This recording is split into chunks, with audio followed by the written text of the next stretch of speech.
Hi, sir, and thank you for joining me tonight. I'm joined as well by Lorne Armstrong. Good evening, Lorne. Good evening. Tonight, Lorne wants to open up about some things that happened in the past. Lorne granted an interview recently where he discussed some personal details about his life. However, he was not willing to talk about some details that are most pertinent, probably the ones that he's most well known for, due to the fact that there were some extenuating circumstances. So, Lorne, can you tell us why you're willing to talk about some more personal details tonight? Because my appeal got denied in the court, and I figured if that got denied in the court, then I might as well let the public hear about it and let the public make their own decisions. So, in other words, are you saying that you're done with these lawsuits? Yes. All right. So, no more lawsuits. Unless somebody decides to mess with me. Okay.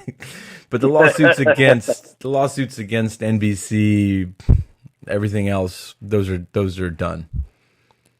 Those are done. Okay. I know a lot of people are going to be disappointed to hear that because they enjoyed reading your lawsuits, because that was an incredibly uphill battle, it sounded like, for you, taking on a giant like NBC. So we're glad to hear that. If I would have had a lawyer, then NBC would not have won. So I just want to let people know that. All right. Well, there's a difference between having a lawyer and not having a lawyer. Despite all that, the lawsuits, the lawsuits, as they're sometimes referred to, are over, and you're starting out fresh as a non-litigious Lorne Armstrong. Right. All right. So, the purpose of the conversation tonight that I wanted to get to the bottom of is I wanted to talk to you about then sort of the contents of your conversation that you had in Nashville. You know why you're well known, correct? Oh, yeah. Yeah. So how would you sum it up? Why are you so well known? Because it's a sketch predator show. All right. So tonight, as long as you're comfortable with it, I want to talk to you about how you ended up on that show. You're okay with that? Yeah. I'm okay with it as far as my answers can go. Okay. That's the only way I can put it. And, I want to let you know, your honesty is appreciated. I know that there's a lot of people out there who think that you want to blame everybody but yourself. If I feel like the conversation's headed in that direction, I'm going to make sure that the focus stays on you. I don't want it to be implied that I'm taking it easy on you or that, you're trying to place blame elsewhere. I want this to come honestly from you. So you're willing to do that? You're willing to speak honestly and openly? I'm very willing to do that. I just want you to be hard on me. I don't want you to think that you have to be easy. All right. I want these people to know the exact truth. Okay. I will not answer anything with a lie. Period. I'll be hard on you then. So I want to talk about the time leading up to, your arrival in Nashville. And I feel like we can't do that without talking about Betty OK, Durango Mango. Okay. And, a lot of people out there have accused you of running away with money, you took advantage of this elderly couple, their life savings, and you took off with it. So, in your own words, from your own perspective, I sort of want to hear, what your involvement in that whole situation was. Okay. To explain it the best that I can, is I got used very badly by people I trusted. I take full responsibility for Betty's money because it was my responsibility when I took the money from her. Right. When she handed me the money, it was my responsibility to treat that money right and make sure it went to where it went to. Which was upgrading their house, fixing their house, expanding their house. Right. Right. In this class that I'm taking, it's taken a while to figure out what my problem was at the time. And my problem we finally figured out that my problem at the time was that I couldn't say the word no. Okay. Anybody that needed help, I couldn't say the word no. And unfortunately, it was with Betty's money that's where that help came from. So how'd you feel about that? I mean, so I don't mean to cut you off, but you leave Maine with this, the deposit retainer, whatever you want to call it, from Betty, but you leave to start a new life in Nashville with that money. I mean, what's going through your head at that point? I felt like shit, literally. I literally felt like shit because I knew I had her money, but the only thing that I could think was, in order to get people to stop using me, I had to leave. And so I sold my house for $8,000 after I had over $60,000 into it, and got rid of a lot of things, basically for free. And took my dog and loaded as much stuff in my truck as I could, and I went down to Nashville. Right. And I figured once I got a job down there, then I could start sending money back to Betty a little at a time. Okay. That never happened, though. It still hasn't. That never, obviously that never happened. Yeah. This isn't, I don't want to make this about Betty. I just wanted to make sure that we sort of discussed that and, had at least some conversation around there. I'm sure we could probably spend a whole, day talking about that and get Betty involved and do all that. But, that's not the purpose of this tonight. But, I appreciate you answering questions about that. You feel bad about it. You feel like someday there's some chance, there's some possibility that you will make this up to her? I will definitely make it up to her. Okay. And I don't like the way that things are right now. I don't like still owing her money when I should have had her paid off a long time ago, had it not been for this thing, or for this thing that I got caught up in. And Betty is, she is a very awesome woman. She was so nice to me, and there's no way I can express how bad I feel about her. Okay. All right. I don't want to, necessarily drag up bad feelings about that, but I feel like it needed to be addressed. Tell me about your time in Nashville, kind of leading up to everything. So, before you even talked to Kayla, what was your time like in Nashville? You show up there and, what's going on those first few weeks that you're there? When I first got down there, I had called down to Nashville already to find an apartment, and I found one. And when I got down there, they told me that they didn't accept dogs.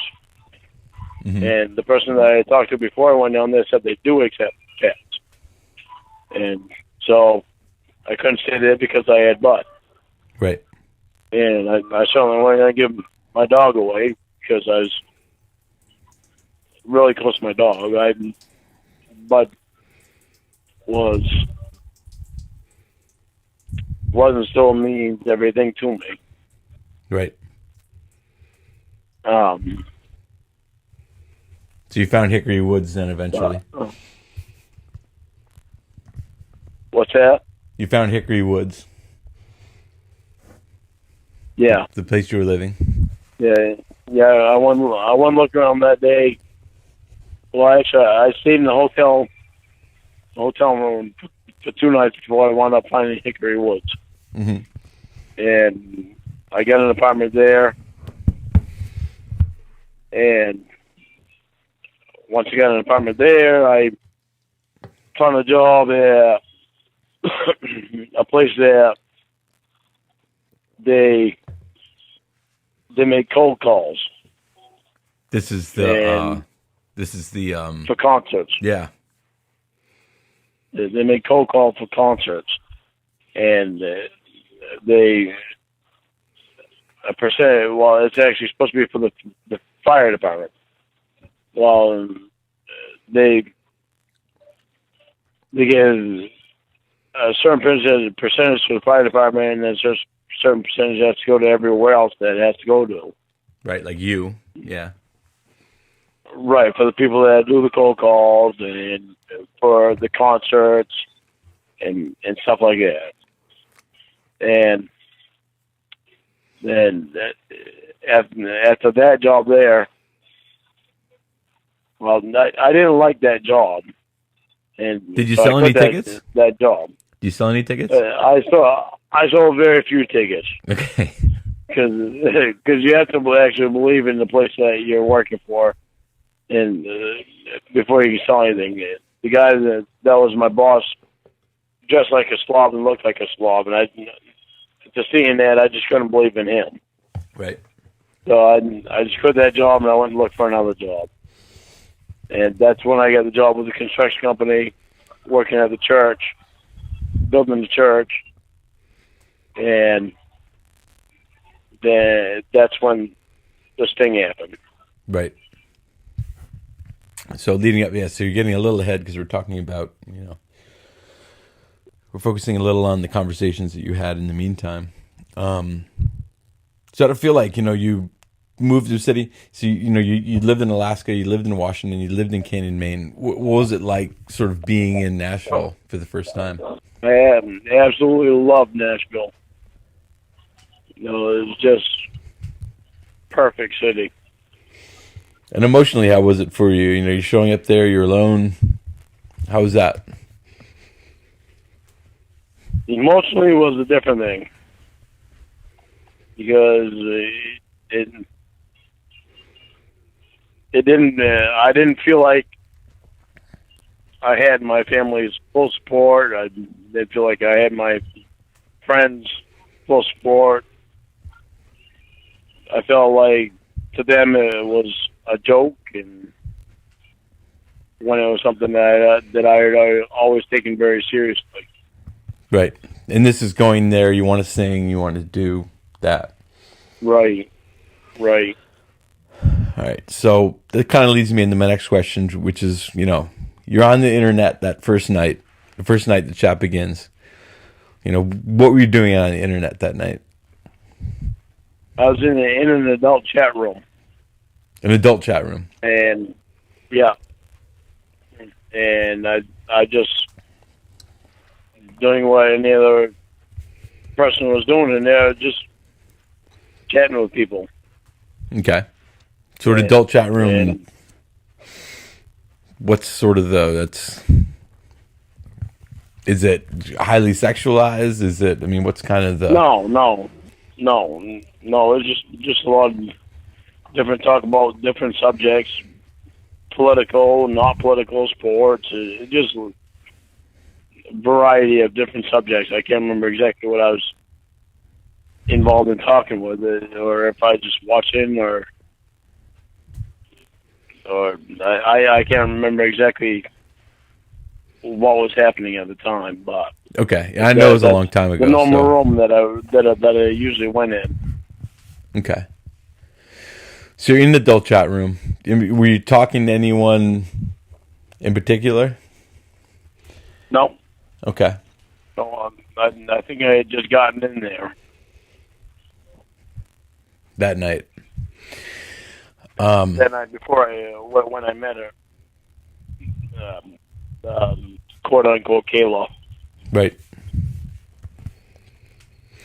And so were you and I have to ask this. I mean, were you in there looking? I mean, you're in an adult chat room. Okay, we established that. And this is gonna sound like a funny. This is gonna sound like a funny question, given that. But I mean, were you looking for underage chat partners specifically?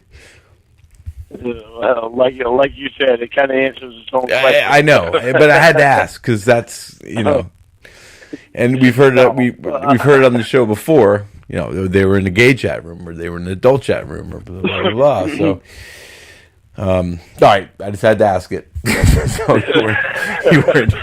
you weren't in there trolling for underage girls in an adult chat room.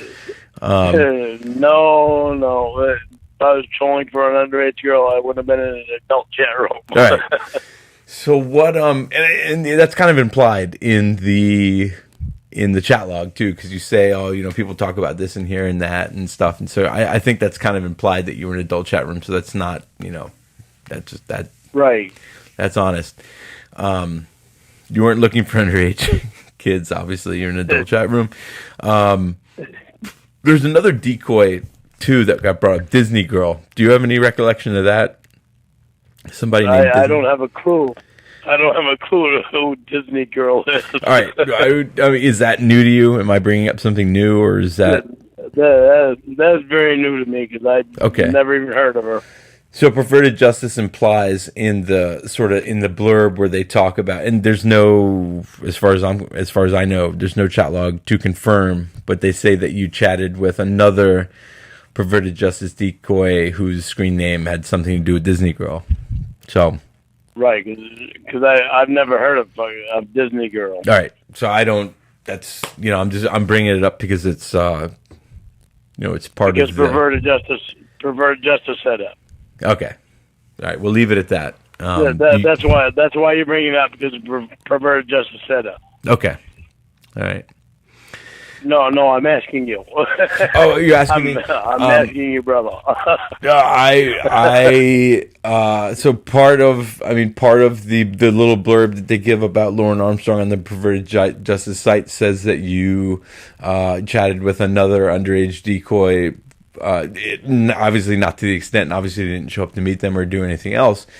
But it is implied that you talked to another underage decoy at some point, and there's no extrapolation. There's no more information available beyond the fact that it occurred, as far as I know.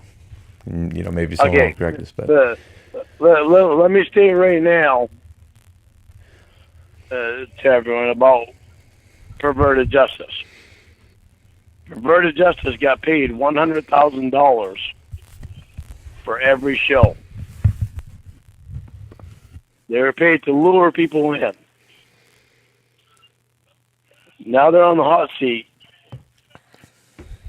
and they're going to make up anything that they possibly can. They made up this Disney Girl, because I never spoke to any Disney Girl. I don't know of any. When you mentioned to me, that's the first I've heard of any Disney Girl. Okay.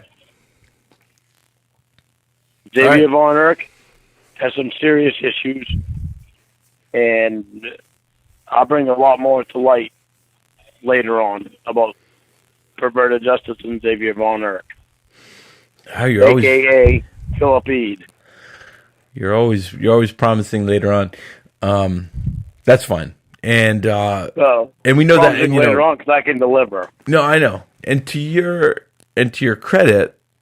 And this is not, coming to the defense of pedophiles or doing anything else, but, wait a minute. If you want it now, I can dig it right out.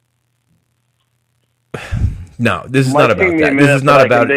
This is not about exposing perverted justice. This is about you. I don't want it to take that course. But to your credit, what I'll say is Bowling Green was the final. It was the last, To Catch a Predator in the series, and they lured you and I think 6 other people to the Sting house.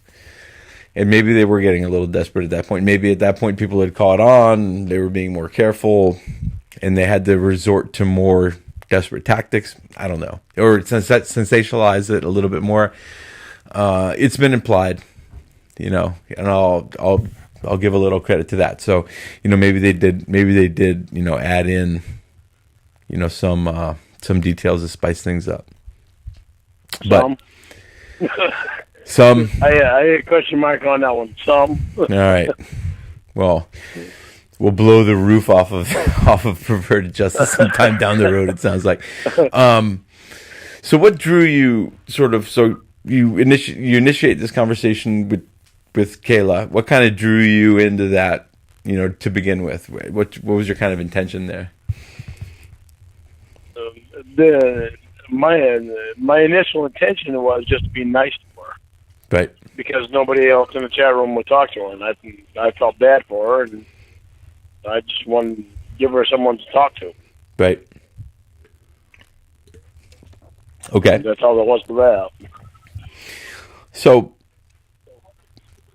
the Chatlog turns sexual fairly quickly. I mean, sex comes up, semi-naturally just because she's in an adult chat room. Have you heard this? Have you heard that?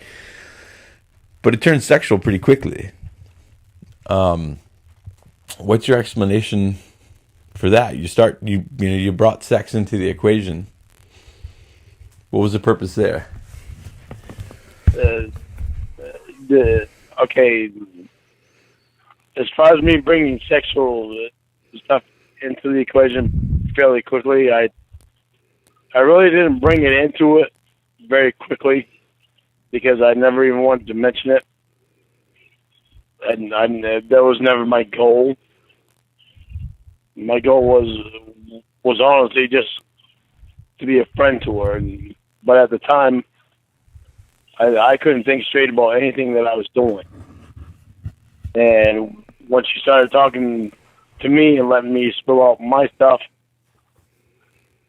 that it gave me someone to talk to, and I don't really know how to explain that. Okay. It gave me somebody to talk to, and I lost track of who I was talking to. Were you having trouble talking to people that were your own age? I was having trouble talking to anybody, period. Okay.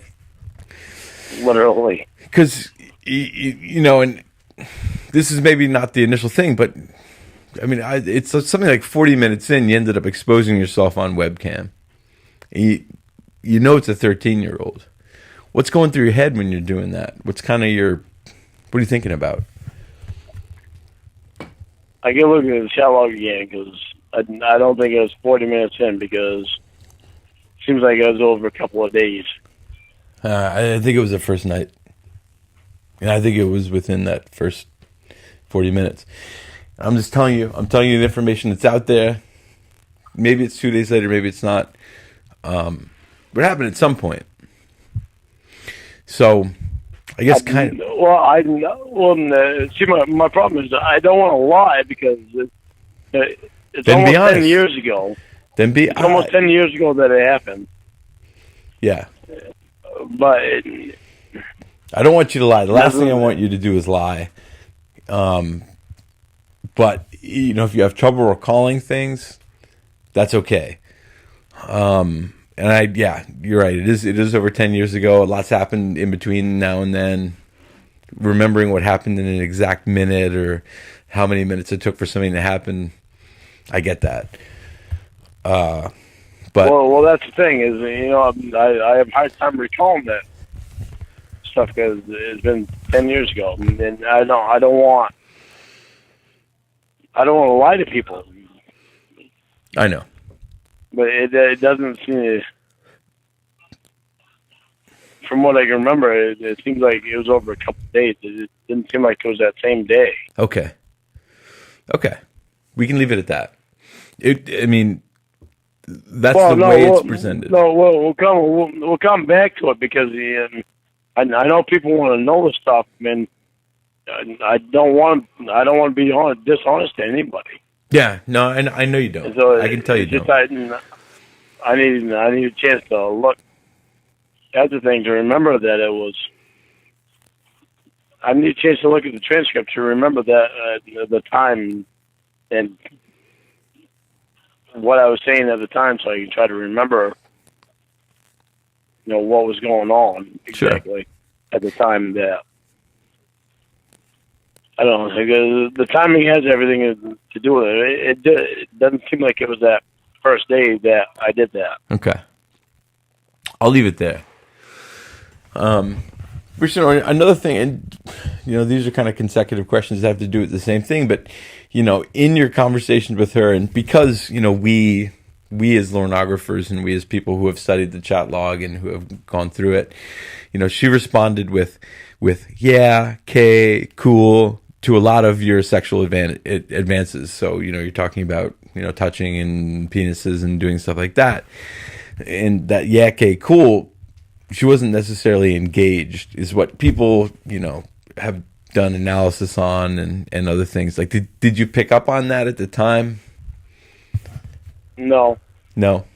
I didn't, because all I cared about was making her happy.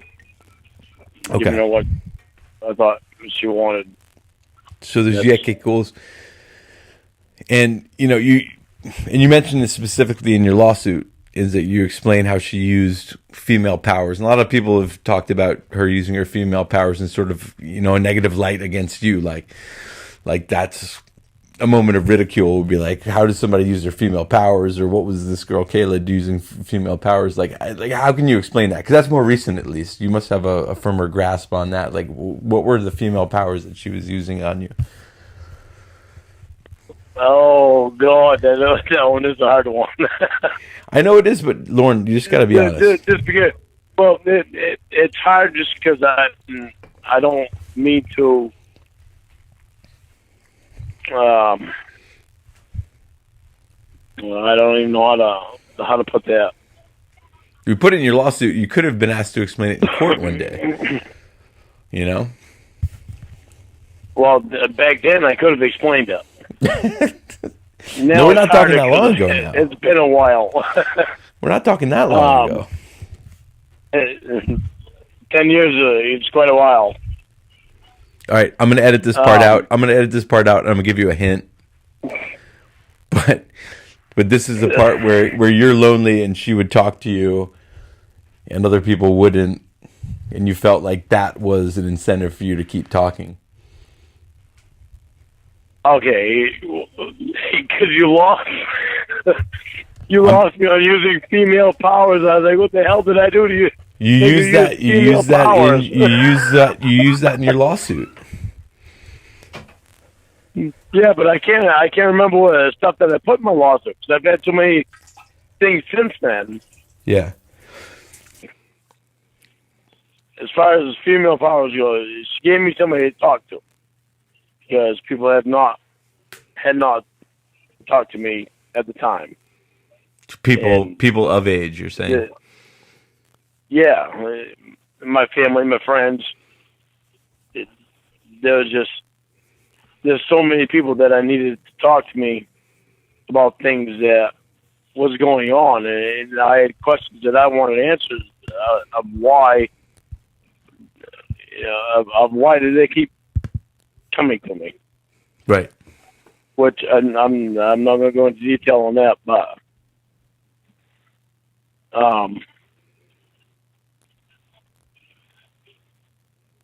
I needed people to show me that they cared about me and not my wallet. Okay. And you felt like you were getting that from her. And it seemed like you were honest with her, and I'll give you that. You were honest with her about your situation. You talked about sleeping on the floor and, not having money to do this and that, maybe not even having enough gas to get there. And, I think everyone kind of appreciates that honesty. I'm going to let you and everybody know right now, I've never spent a dishonest day in my life. I can't lie. I don't lie. Even if I tried to lie, people would be able to see through it. Well, people have said that of you before, that if you did an interview like this, all you were going to do is lie your way through it. I don't. Right, well, I'm not getting that impression right now, but this is something you can tell the people. Well, they're going to hear you saying it because this is being recorded. So, all right. Well, if I was to lie, then when I had to start taking this class, I had to take a polygraph. Mm-hmm. In that polygraph, they asked me if I have ever solicited sex from a minor. My answer was no. I passed the polygraph. I just recently asked the counselor of this class, how do I obtain a copy of that polygraph so that I can show it to everyone? Mm-hmm. She told me that in order for me to obtain a copy of the polygraph, I would need a court order to obtain it. Well, here's a question asked a little different way. Is Lorne, are you sexually attracted to underage girls? Good God, no. Good God, no. So I wish I had the polygraph strapped to you right now to hear that. No. You talked to one for a month. Yes, I did. So where does that leave us then? Where does that leave us if you're saying you're not sexually attracted to underage girls, but yet you spent a year, sorry, not a year, you spent a month. A year? You spent a year talking to one, maybe you would have come to your senses. You mean a month? A month. I meant a month. I apologize. You spent a month talking to what you thought was 13-year-old, just become a teenager. You're fully aware of that, correct? Like there's no discrepancy there. You never thought she was 18 or anything else. No. Yep. I knew she was 13. Right. So how do you explain that then? How do you explain that? I thought she was 13. What's that? I thought she was 13. Yes, you thought she was. So how do you explain that then? You're not sexually attracted to underage girls, but yet you talked to one for a month with the intention of having sex with her at some point. At least that's what the chat reflects. Because she was listening to what I was saying. She was paying attention to me. She was letting me get out my problems, my feelings, and my thoughts, everything that was going on in my head. And the only where it led to sex is because the only way I thought that I could keep her there and listening to me, letting me let out my problems, was to keep talking about sex. Okay. Did you know what you were doing was wrong? At first I did, and then I just completely lost all thought of it and couldn't think. All I thought was, I'm starting to care about this girl. Right. And I've completely lost all thought of her age. You were still worried about it. I mean, you talk about being worried about where you're going to park, whether. Yeah. I was worried about it because it would once I started in again, I would think about it again. Right. But then once I started talking to her again, I'd lose all track of it. But then it was still in the back of my mind, and it would keep coming up. And I was completely lost at what I was doing. Even though I knew what I was doing was wrong, I couldn't stop myself from not doing the wrong thing. Right. Okay.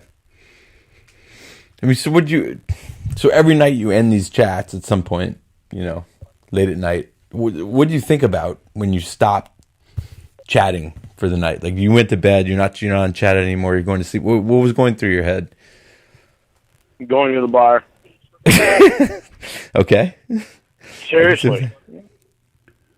That was my only thought, was going to the karaoke bar. Is that what you did a lot of the nights when you got off chat? That's what I did every night. Okay.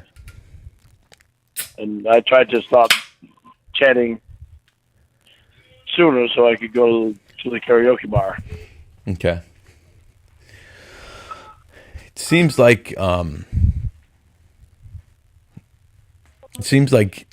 you were counting down the days, and you go through that. I'm going to see you in 13 days, 14 days.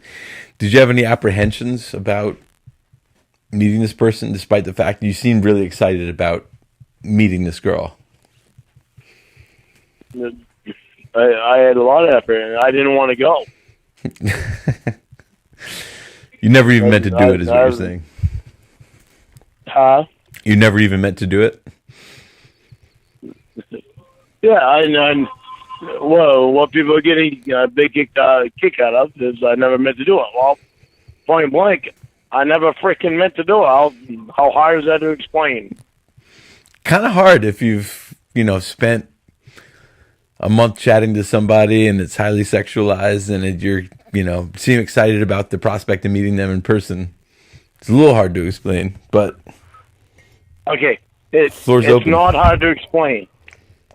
It is not hard to explain at all. Okay. I had gotten used for 4 years by people I trusted and idolized.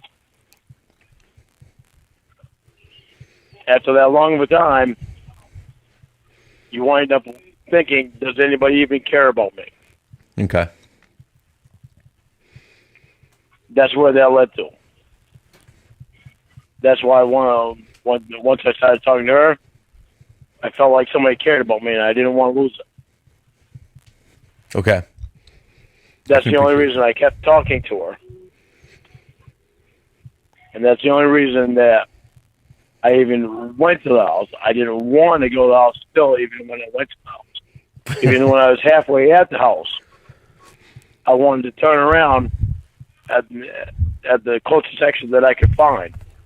But the closest exit that I could find happened to be that exit. In between, I had thought about driving in the middle, the median, but it was deep grass down there, and I didn't know what was down there. So I was like, well, frig, I'm gonna screw up my truck if I drive down something I can't see what's down there. So I kept going. That's how I'll just turn around the next exit. Well, lo and behold, next exit was that exit that she told me to get off on. So I actually had that question lined up. I'm here. I'll just go right to the house. Then when I got there, I didn't want to be there. So I went around. I went past the house, went back, and went around the rotary. I stopped because I didn't want to go there. Yeah, there does seem to be, in the new footage, there does seem to be some, and I don't want to get into the new footage because I understand that you want to do a commentary with another lorographer, with another individual about the actual thing. So I don't want to go there, but there does seem to be, some indication that you drove past the house a few times and Casey Moreau, the decoy, was waving you in. She was jumping and waving. They were very desperate to get me there. They wanted another body for their show. They didn't have enough. Yeah. Well, it's not to say that you didn't spend a month chatting to somebody. And so maybe there's a little bit more light shed on this. This is somebody who wanted to talk to you. I'm not going to summarize everything. I think people have heard enough. I'm not going to tell people that I wasn't wrong in things that I said and did. I was very wrong in things that I said and did. Maybe what wasn't right is because I never wanted to go there to begin with. Yeah, that's what I'm mad about. That's what I've been fighting about. I never wanted to go there to begin with, and they knew. And they took a person that was vulnerable and talked him into going to a place he didn't want to go to, just so they can make more money and more ratings for their show that they so extremely failed on the previous show where the prosecutor committed suicide. Yeah, but I mean, I don't think that they specifically targeted you because they thought that you were vulnerable, or I don't think necessarily that your chat I mean, the reason we're having this discussion today, if it was very obvious that you were vulnerable from the chat, we wouldn't be having this discussion today. You wouldn't be having to defend your actions. And I don't think they necessarily knew that. They didn't target you specifically because you were vulnerable. You just happened to be. I happened to start talking to her. Right. I happened to start talking to her to try to be a nice guy. They targeted everything that they could possibly target. When they were making $100,000 per show, they would have targeted the President of the United States if they could have. They probably would have loved that, actually. All they saw was money. But $100,000 is a lot to a person. I know. But on the flip side of that, you've got people like me conducting this interview with you, and the people who are listening to it, probably the vast majority of them, maybe some of them not, depending on who it is. Probably somebody would have started talking to them and said, I'm 13 years old. And they would have said, okay, it was nice talking to you, but, I'm in an adult chat room looking for another adult. Good luck. And that's what I should have done. Right. But what I did was I felt sorry because nobody else would talk to someone, to a 13-year-old. I felt sorry for her. And I guess you just have to know me because I feel sorry for people. No, I hear you. I don't want to harp on anything, and I appreciate you talking about this. I know this probably wasn't easy, but I appreciate you taking the time to sort of walk us through it. I hope that people who listen take it for what it is, and that they appreciate, that you were honest. And that's it's hard for me because for the people that don't know me in real life and haven't been around me my whole life, don't know me to be like that. All they see is what NBC showed them, and they still have that. After all these years, they still have that picture painted in their mind of just what NBC showed them. Right. Even though I've let out what actually happened with the DVD that I have of what's even edited, because NBC edited it before they even gave it to the prosecutor. They still have that image of what NBC showed on television. Yeah. And that's for next time. Yeah. That's for the next. But for the person that I'm actually they don't know all that, and that's what really bothers me. I think tonight you've given us a lot of insight into, your perspective on the whole thing, where your head was. Maybe there's a lot of questions still unanswered. I know that you're in an RSO class right now. As the RSO classes, do you feel like they've helped? I mean, before I even get into that, are you a threat to reoffend? Not even close. Okay. Because I think that's what a lot of people worry about is, there's been a lot of people featured on this show, and I honestly believe some of them. It bothers me that anybody would ever even think about that.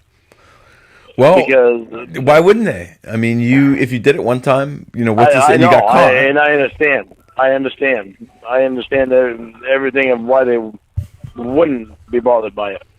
But it bothers me because I know the type of person that I am, and I know what was going on there, and I know what I didn't want to do. And I also know what had happened to me all them years that led up to me going there. Yeah. I mean, there's people who would say... before I went there, before I went there, I sold my house for $8,000 after having over $60,000 into it. You said that earlier. I know. Yeah, I know that there were some extenuating circumstances and everything else, but it's just tough to say for everyday people who weren't in those situations to say that you had a month of dialogue with somebody you thought was 13 and then showed up to meet them with the intention of sex, and there's no getting around that in your chat log. I mean, it is just it's riddled with penis talk and sex talk and everything else. I mean, it's all there. So, regardless of where you were at that time, I think, what people need to think about is, where are you now? I mean, if you were to get off the RSO, if you were to do something else, I mean, would you be the type of person to be like, oh, good, this is my opportunity to go back and do it again? And, it's like saying, that's a tough question, because nobody who's going to do something again is going to say, oh, I won't do it again. I never meant to do it in the first place. But let me ask you, do you think I'm the type of person that would go back and do it again? Me personally? Yeah. I mean, I've gotten to know you, and obviously, people know that we've talked previously and stuff. And one of the reasons I wanted to have this conversation with you, and we didn't rehearse this, I didn't tell you what I was going to ask you beforehand. I wanted to have this conversation with you because I want these answers, because I want to know, is the person that I'm talking to capable of doing these things? So I'm asking you, do you think that I'm the type of person that's capable of doing something like that? I don't think you have the propensity to reoffend. Me personally, Ethan Griswold, no, I don't. Yeah. Okay. Now I'm going to ask you, from what you do know from before. You fucking interviewing me now? Don't laugh. I'm just asking so I can see what type of person you think I am. Okay. Or what type of person you think I was before. Okay. So from what you know before, about me before, do you think I was the type of person to do it before with the exclusion of the chat log? With the exclusion of the chat log? Like, if that had never happened, would you have just gone out and, fuck some kid? Right. No. I don't think you would have done that. Thank you. Okay. Keep That's a good fucking question. I never was and I never will be. You should be the interviewer. That's actually not a bad question. You're right. I'm putting to you. I'm giving it to you like it is, like I am. It's not me. I'm not that type of person. I never was that type of person. I had some major issues at the time. Right. And all I was looking for was somebody to listen to me, somebody to talk to me, somebody that showed that they cared about me. But then, and here's the real question too, is Chris Hansen's not there, camera crew's not there, it's just you and that girl. What would have happened?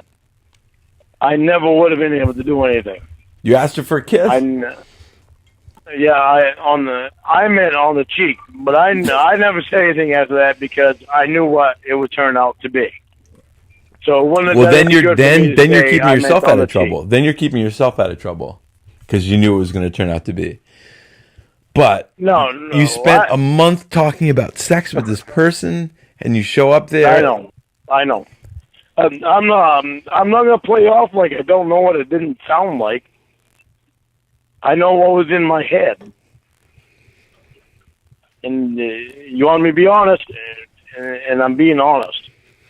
But I'm not, I'm not going to play off like I don't know what it sounded like. Yeah. I know what it sounded like. But I'm also going to say what was in my head. I meant a kiss on the cheek. But I know what NBC was going to play it off as. I'm not stupid. NBC was going to play it off to be as much as what they could possibly play it off as. So all I could do is just shut my mouth and go with what NBC was going to fucking do. Yeah. Because all NBC was after was ratings and money. They didn't give a shit about anybody's lives. But that doesn't have anything to do with your intentions, though. That doesn't have anything to do with you. That has to do with them, and it's this situation right. They put you in. I get that. Well, it has to do with my intentions, because my intentions was not a kiss on the lips. My intentions was not making out. my intention was literally a kiss on the cheek, but I knew nobody was going to believe that. So But I your didn't say anything.